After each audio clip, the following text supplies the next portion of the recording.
a lot more flexible, and I really enjoy taking the natural language, things that you would naturally say in these kinds of environments, and helping them to say it. Or they would say it in Chinese, and I'd be like, oh, I know what they're trying to say, and I'd help them say it in English. Right? Just things that they naturally want to say, but they don't necessarily know how to. But that's just my personality. I really enjoy getting the natural language out of them, and help them with that. And then we play the game. So this is where the quiet and loud comes into place. I review again.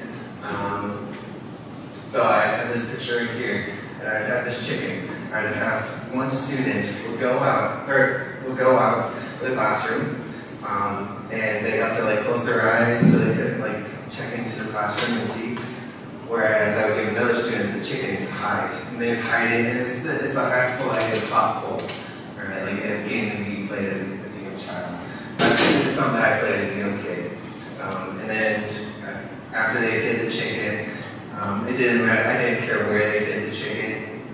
Some students were really creative with this. Some students were just real vanilla with it. Like it was really obvious where it was. And then I would play the song, and I would have my hand on the volume button. And so whenever the student was getting closer to it, I'd be louder and louder, and I'd make all the students seem really loud. And like if they're really close to it, I mean the chicken's right here, they don't see it. If they're standing right here, I mean the students are just yelling at this point. Like they just started yelling, nah, you can't understand a single thing that they're really saying. But then like they would walk away, and I'm like, okay, quiet, quiet, quiet. And then I'd like yell quiet the music, you know, and then they would be, oh, okay, okay, okay. Most of the students really got it. Some students didn't get it. It would take them a couple of turns. As soon as they found the chicken, then they got to choose another student. I made the boys choose a girl to give it to, the girls choose a boy to give it to. That way it just kind of like evened out both genders. Everyone kind of got a turn. I did this lesson, I did this activity the last half of one period and then the first half of the other period, just so every student got a turn. Every student like wanted a turn, you know, at the end of that first period, like half the kids didn't have a turn, like, oh, like some of the students were really on the verge of tears. I was like, don't worry, next week we'll do it, kind of thing. And so it was just kind of fun. That was the whole idea of teaching dynamics, soft and loud kind of thing. That was, my co-teacher, the music teacher, again, going into one of the issues I ran into, he wasn't one to give me a lot of ideas, but his idea was, okay, I want to teach them soft and loud kind of thing. It was like, okay, and then I had to come up with various lessons and, you know, choose a song or what have you to kind of go along with it. So I did a lot of lesson planning. Most of my lessons didn't last as long as, for example, the art classes. Most of the time it's just 1 or 2. If I was lucky, 3 weeks, one of my lesson plans would last. Just because you can't listen to the same song that many times and not get bored of it, even the kids, you know. And so, you know, again, if you're close, it's not kind of thing. But this was an activity that went over really well. That I really liked. They loved it. My classes had students. Oh yeah, I mean the entire school could probably hear my classes, just because I like to get them really into the lessons. They get really loud, and then you know that's, you know, from time to time I have to like kind of scale things back and go into quiet and do activities that are less loud. Songbooks as well. I did some. So Lien had really good kind of ideas about how to use books in an art class. I didn't do too many songbooks, but I did a couple. I did Groovy Joe, I did Pete the Cat, they're by the same author. There's so many. If you find books that are like also related to songs, like they can use them. Yeah, the songbooks went over not as well in my classes. For example, the books went over in this class, but it reached a different kind of student, and so that's where I found success, was reaching different students. Because with music class, you're going to automatically have like a large portion of your students aren't going to like music. Or they're not going to like singing, they're not going to like dancing and stuff like that. And so you got to find different ways to kind of reach those students. This was one of the ways. Yeah, there's a lot of We just songs. Googled songbooks. I don't know if you'll find them in the library here, or find them online, but there are bookstores, and your school should give you like some kind of like money for books, maybe. And in your county, there's more than likely there's going to be an ETRC or English Teaching Resource Center. We'll also have books. And then I have some books, like, for example, Groovy Joe, Pete the Cat, like, I have those books on PowerPoint. Over time, we've kind of jazzed them up and added GIFs and stuff like that, and different kind of like game shows that are tagged onto the back of them. But you can keep it simple, you know, whatever floats your boat, whatever.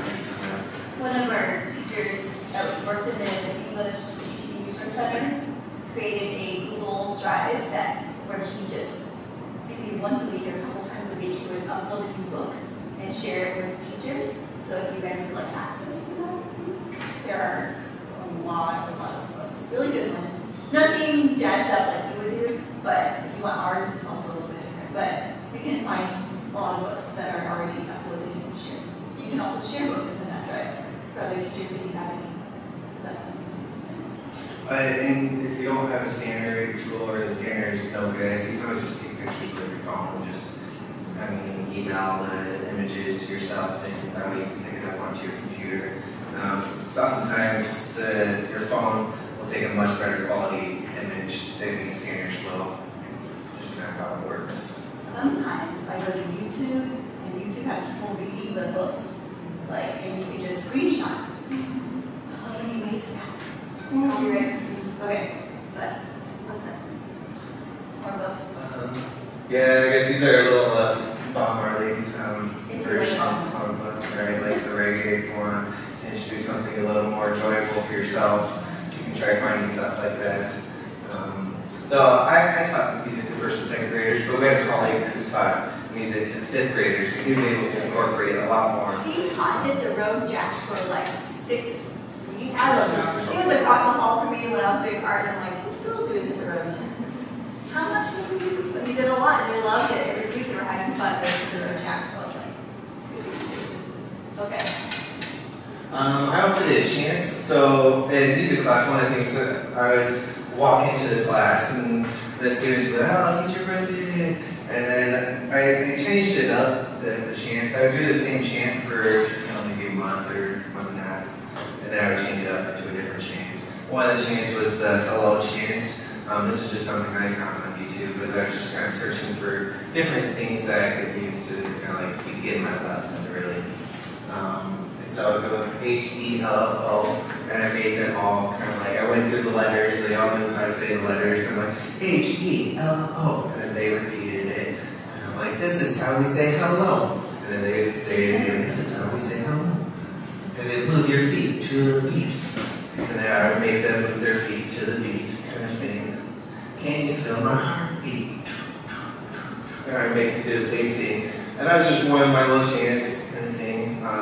Another one of the chants I had was good morning chant. I'd like, good morning. And then they would say the same thing, good morning. I'd like, how are you? And they would be like, how are you? And then I would be like, okay, how are you? And then that's who would have to answer. I kind of give them, I was sick and tired of that. I'm fine, thank you. That's a response you'll hear a lot. I'm fine, thank you. That's just what's rehearsed. And so I would kind of, I would make them mix it up. They couldn't all say the same thing. They'd be like, I'm good, or I'm tired, or I'm hungry, I'm hot. Whatever they really were feeling. I'm bored. Like, I didn't care if they said I'm bored. And I would use points a lot. So yeah, I had the class divided into teams. And I would change up, the teams and how I moved them into teams. And so the team would get a point or whatever. And the kids liked it. And at the end of the class period, we'd see which team won. They got to have some privilege. Maybe they got to go early to recess or something like that. It changed that. I usually didn't give them candy because once you start that habit, then it's really hard to go back. And then, there's an ABC chant. I did a lot of dancing. With music, you have to do a lot of dancing. Some of the kids really like it, some not so much. You'll get some kids that kind of just flat out refuse to dance. And so I didn't force them to dance. I would try to do as much as I could to entice them to dance, but I didn't force them to do it. Games and movement, I did so many games, just because that's why I'm familiar with. I started off in Taiwan in 2012. I started off at cram school, and so in cram school you start to learn a lot of different games and different style of teaching than more the traditional style. And so I did a lot of games and movement, learning through doing kind of ideas, and so that's my background, teaching background. So I moved into the public sector. I just kind of used a lot of the same things that I used when I taught at the parent schools.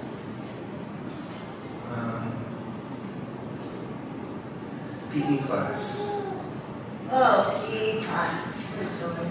You know, I'm not athletically like, oh, I'm so good. I'm not like terrible either. So my PE teacher, when he first met me, he was kind of like, you're teaching PE with me, okay.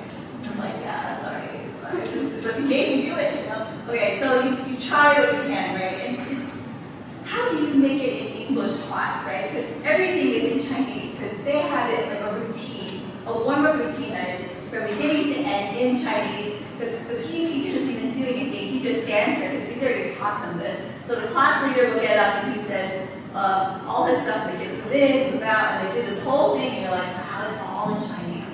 So after a few weeks, I'm like, I'm gonna like sit down with my PE teacher and I'm going to like translate all of this into English and try to teach it to the class leader, you know? And it was like, everyone was like telling him what comes next in English, because it's like, it's a lot, you know, it's a lot of little things. And then that was like a little bit of English, and then instructions were given in English by me. But then my PE teacher would have to, a lot of the times, translate it because they're second graders and they're like, oh, okay. She's cute to look at, but that's all. I'm just gonna, alright, kind of do, you know. And like, I would try to teach them simple things like badminton, and I'm like, I don't know how to teach badminton. Like, I can hit it over the net, like, you know, reciprocate, you know, back and forth. But I'm like, I have no idea how to like tell them what to aim and do all this. So sometimes it's like a challenge to me where it's like, I know this sport, I can probably play okay, you know, good okay, but I don't know how to teach a second grader how to play badminton or how to correctly hold the thing and use his hand-eye coordination and nose this whole honest. But it's fun if you like take a step back and be like, okay, PE class is not English. PE class is fun with the English teacher.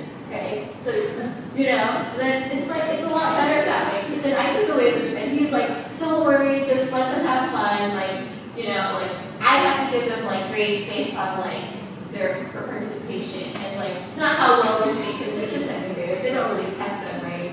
So it's like one of those things where I call it, oh, okay, so we just think of creative games. So I'm like going on YouTube. He's like, "What do you want to do this? Like after basketball, what do you want to do?" And I'm like, "Okay, we'll do this and this." Then I was like talking to Brendan, and I was like, well, why don't we just like create different games that are in English? Like Brendan taught junior high and did a lot of like knockout with basketball. And what else did you do? I did various kind of like tag games, relay games. And he's like always sweating by the time he gets back. This is what works. I'm over here in the shade with my kids, like drinking water. Like he's always doing that.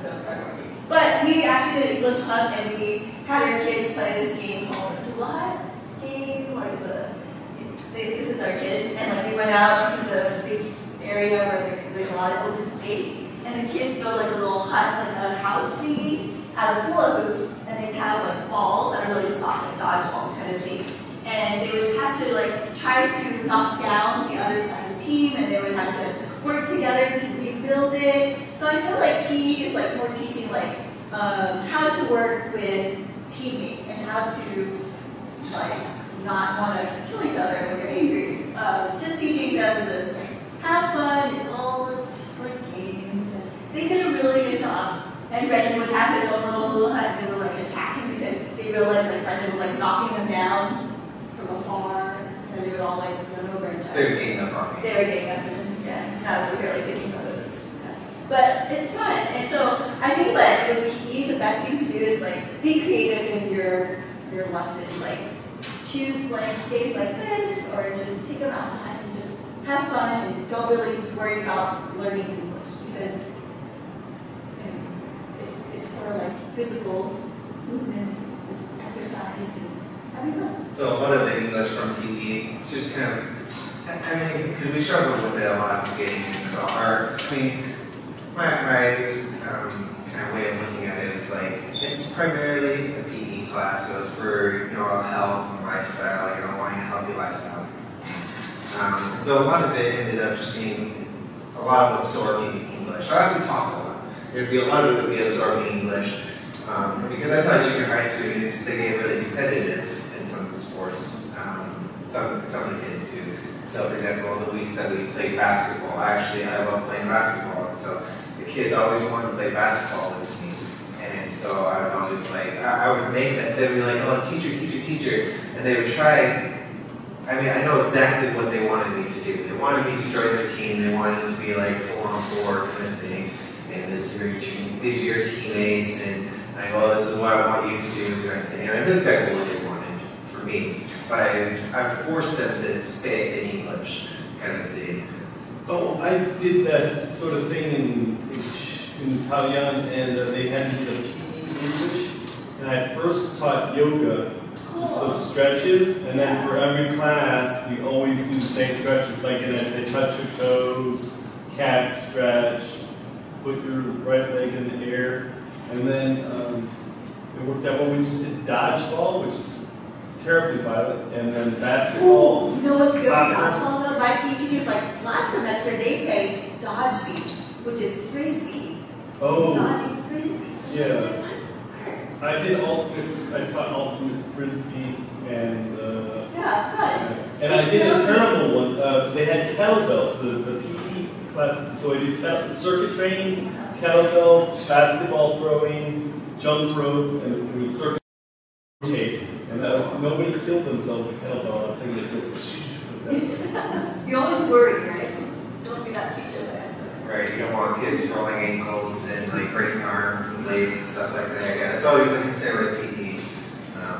But it's nice to have the PE teacher kind of manage it to make sure it doesn't get too wild and too chaotic as well. Did you work with a PE teacher? Yeah, it was a PE teacher / substitute teacher, just whatever the homeroom teacher was, I guess. And the PE teacher would just say, do this. And they even had Taekwondo equipment, but we didn't have enough for a whole class. So, wow. But that would have been great. You enjoyed the PE classes? Oh yeah, it was great. I got great exercise with all the yoga. I feel that way too. I'm like warming up. I'm like jumping jacks. Alright, getting my 30 minutes of exercise a day and confidence. Alright, 9:30 in the morning. I like PE classes. PE class is fun. Easy. I just tell the PE teachers and they ask, I need X, Y, Z, and bring some.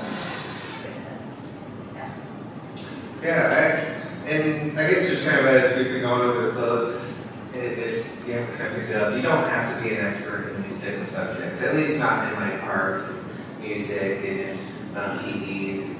You don't have to be an expert in these fields. I'm not an expert in any of these fields, but I'm able to teach adequately with the subject teacher, to where they're taught the subject properly, and they're getting the things that they need from the subject. But then I also have a lot of fun with them. They're able to pick up a lot of English. And there's not a whole lot of pressure for them to learn certain things. Like you did with the yoga, touching their toes and stuff like that. You had them practicing that kind of English. I did a relay where I set up 5 different cones in there. They're set up in a line, and there's 14. So there's 4 lines of cones, and they're spaced out, maybe 10 meters apart, kind of thing. And then I'd be like, okay, push-ups, and they'd have to run, and I would tape a picture of push-ups onto one of the cones, and they'd have to find that cone, and they'd have to stand by the cone and then drop and do a push-up, and then have to run back, and then the next student would be the next thing or whatever. It'd be kind of a race, they'd have to find the picture of it, do the action, and come back, certain things. And then after they kind of understood that's what I wanted from them, I would choose a student to be the leader to say that kind of thing. You know what I mean? So I chose PE. PE is going to be a lot of absorbing English, not as much communicating. But you can find ways. You can find ways for them to communicate. And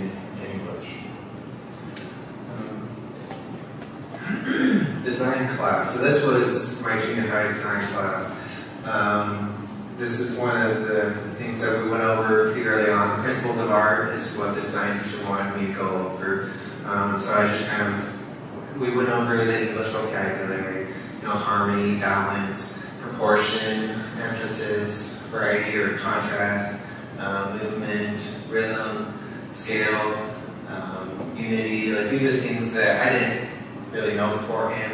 She said, "Oh, go over the principles of art." And I was like, "Well, I don't know what that is." So I just Googled it. And this is what I came up with, and I was like, "Okay, is this it?" And she said, "Oh yeah, perfect, that's it." And I was like, "Okay, good." And then we went over it. Repetition is another one. We went over the golden ratio. Some of the basic things in art. So we go over face types because she wanted them to realize what their face types are. We went over all the different face types. And have them like go, "Okay, what's my face type?" This is a while ago. I've had a beard for a long time now. And then what's your face type? And they had to describe their face type. They'd have to figure out what it is, because some didn't know. I mean, most people probably don't know. Oh, I'm an oval face type, or I'm a square face type, or whatever. Most people don't know. So we have to measure. We busted out the little measuring tape and measure the forehead, the cheekbones, your jaw, and the width and the height. And she had a little worksheet in Chinese that had things that they could write on, like various measurements, and they would tell them what exactly their face type was. Whatever functional design, so like this one was kind of fun for them, leading up into it, because I got to show them, okay, what's wrong with this picture, and they'd say, "Oh, like the little dog's on the big bed, big dog's on the little bed." They had to like tell me that kind of thing, And some of them they laughed on. Okay, what's wrong with this? Okay, obviously the chair is too small for the bear. Right? Okay, bad design. What's wrong with this? Kind of thing, right? Throwing some pancakes underneath the wobbly table. Kind of thing, like that's bad design right there. Someone designed this table very poorly. And I just kind of got to thinking about the different things. What's wrong with this one, right? Like, clearly there's something wrong with this one. This one was a little difficult for them to get at first, but it has to do with the sign. So the sign says, "Thinking of becoming a monk," but in the urinals in the men's restroom, right? And so it took them a little while to figure that one out. Apple, everyone likes Apple so much, right? It's very popular in this country. I'm like, well, even Apple has a bad design right here. This is the charging cable. For you to charge their little computer mouse, you can't use the mouse while you're charging it at the same time. I'm like, that's bad design right there. Bad design. The elevator, you don't know which button goes which way, kind of thing's confusing. This you don't see as much in Taiwan as you do in the US, but they'll put stickers on the fruit, and it's just so annoying. Have to peel off the sticker and all that. Or you bite into it without really thinking about it. You bite into the sticker, it's annoying. I had them give me examples, and they all had plenty of examples of things that are poorly designed. If it's something at the school or in the town or whatever, in the parks, they had lots of good examples for bad designs. The whole idea was because their semester project was to build or to make these little cup holders, the little reusable teacup holders, coffee cup holders. So that was the whole point of it, going over the functional designs. We wanted them to create a design that they would actually use. Something that solves a problem and they'll actually use it. And they did a pretty good job.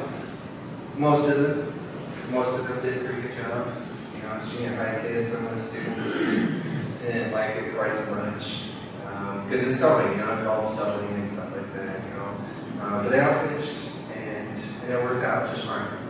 I don't know how many of them are actually using it still, but probably a few of them, a handful of them at least.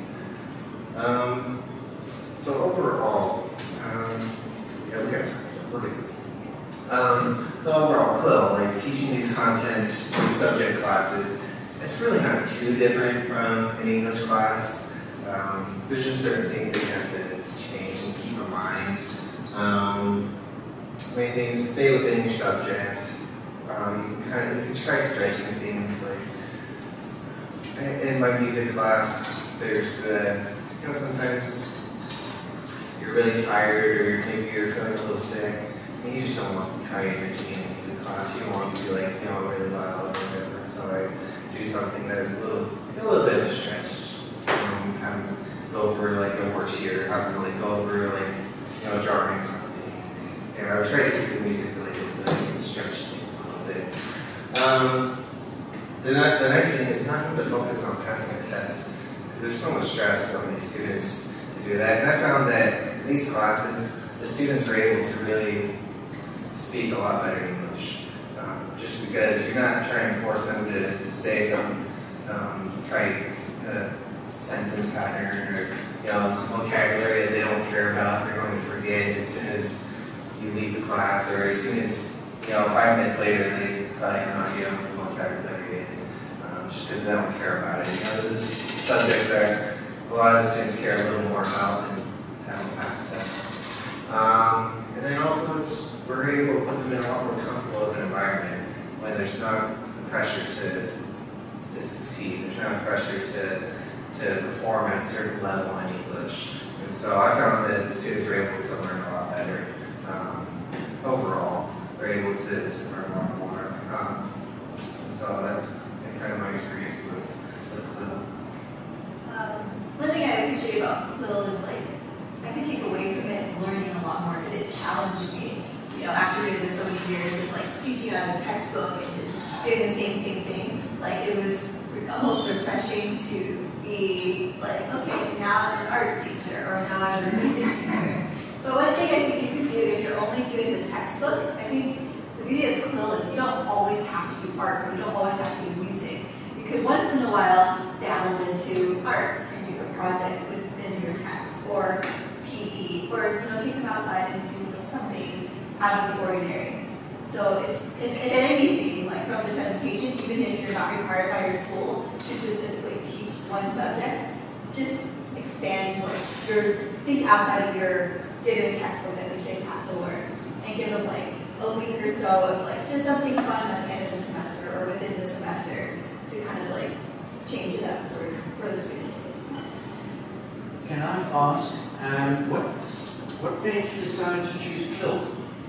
We didn't choose Quill chose us. Our school said, Lien and Brendan, this year you guys would be arts or music teachers. What do you want to teach? And I was I don't want to do music. And Brendan was okay, I'll do music because I like art. But then our school actually approached us and said, please do this and please do this.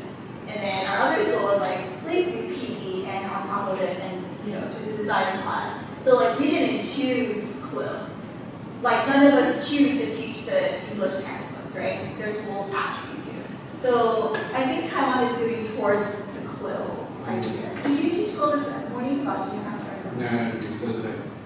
Oh, that'd be From Thursday. a junior high perspective. Ooh, So I'm very interested to know, how did you come across it? What made you decide specifically Quill? Because there's other educational approaches as well, but specifically, what has made you latch on to Quill and stay with Quill? Our schools just said,